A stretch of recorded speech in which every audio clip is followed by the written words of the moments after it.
The morning sun rose gracefully over the edge of the endless horizon, casting a warm, golden glow across the white sands of Fantasy Island.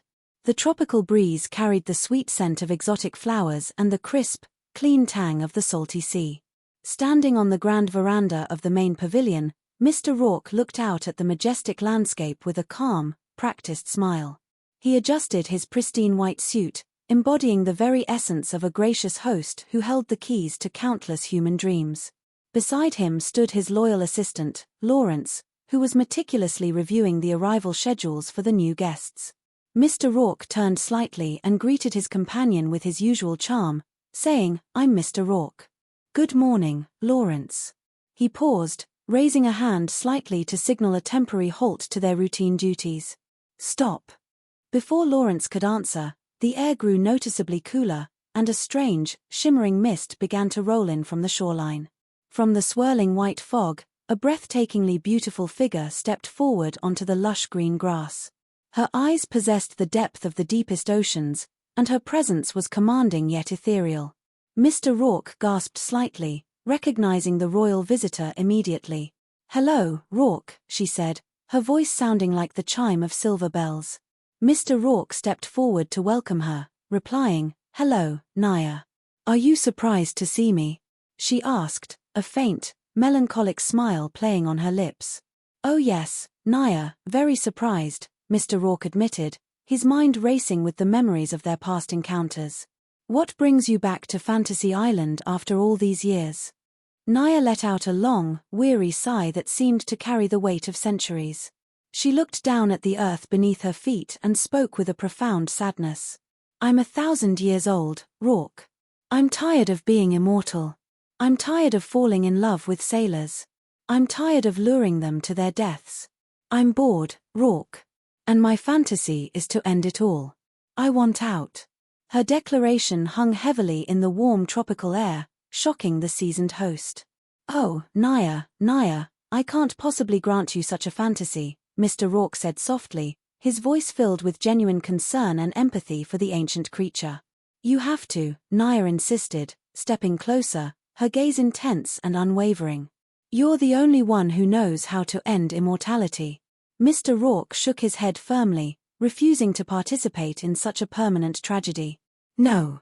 Naya fell to her knees, her royal pride melting away into desperate pleading. "Rourke, please, help me die." Mr. Rourke remained steadfast, knowing that life, even a long and weary one, held value. "Naya, the answer is no." Instantly, the sorrow in Naya's eyes transformed into royal fury. The ocean behind her began to churn angrily, waves crashing violently against the rocky cliffs.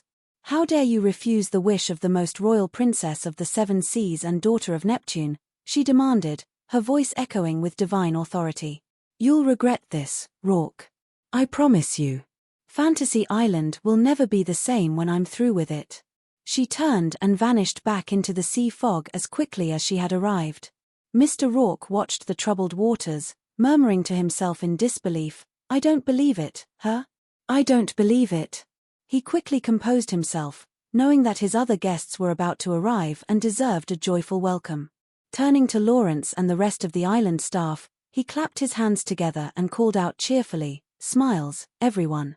A small passenger boat docked at the pier, and among the arriving travelers was a young man dressed in a sharp business suit. He moved with a practiced precision, yet his eyes darted around nervously, as if he were trying to hide from an invisible threat. Lawrence leaned in closer to Mr. Rourke, checking his guest list. "Mitchell Robinson," Lawrence noted. "He's every bit the efficient banker, but why does he look so furtive, sir?" Mr. Rourke sighed quietly, observing the young banker's tense posture. Because until recently, Mr. Robinson was quite happy on securing his job. Now suddenly, he finds himself facing a very early retirement. Lawrence looked up from his clipboard, surprised by the news. "Retirement?" "Yes," Mr. Rourke confirmed. "But he's such a young man," Lawrence remarked, feeling a wave of sympathy for the guest. What possible reason could his employer have for wanting him to retire? Mr. Rourke walked toward the welcoming area, answering wisely, "Progress, Florence, progress. You see, Mr. Robinson may soon be replaced by a computer." Since his work gives purpose and meaning to his life, the threatened loss of his job has made him feel obsolete. His fantasy is to feel a purpose in life once more. To feel a whole man again. As Mitchell Robinson stepped onto the island, Mr. Rourke walked forward with open arms, projecting a warm and reassuring energy. "My dear guest, I am Mr. Rourke, your host. Welcome to Fantasy Island." Nearby, a large, advanced technological exhibit had been set up by a rival corporation. A bright, ambitious woman named Charlene Hunt was standing next to a sleek, metallic machine covered in blinking lights and digital displays. She was addressing a gathered crowd of prominent business figures, including Mr. Clifton Forbes, the wealthy owner of Pinnacle Savings. "The XB500 can perform many banking functions," Charlene announced proudly, gesturing toward the polished casing of the device. "Now let me show you just a few of them. It will receive and credit deposits." Standing near the back of the crowd, Mitchell Robinson watched the demonstration with a heavy heart. Beside him stood Laura Martin, his dedicated and fiercely loyal assistant, who had traveled to the island to support him.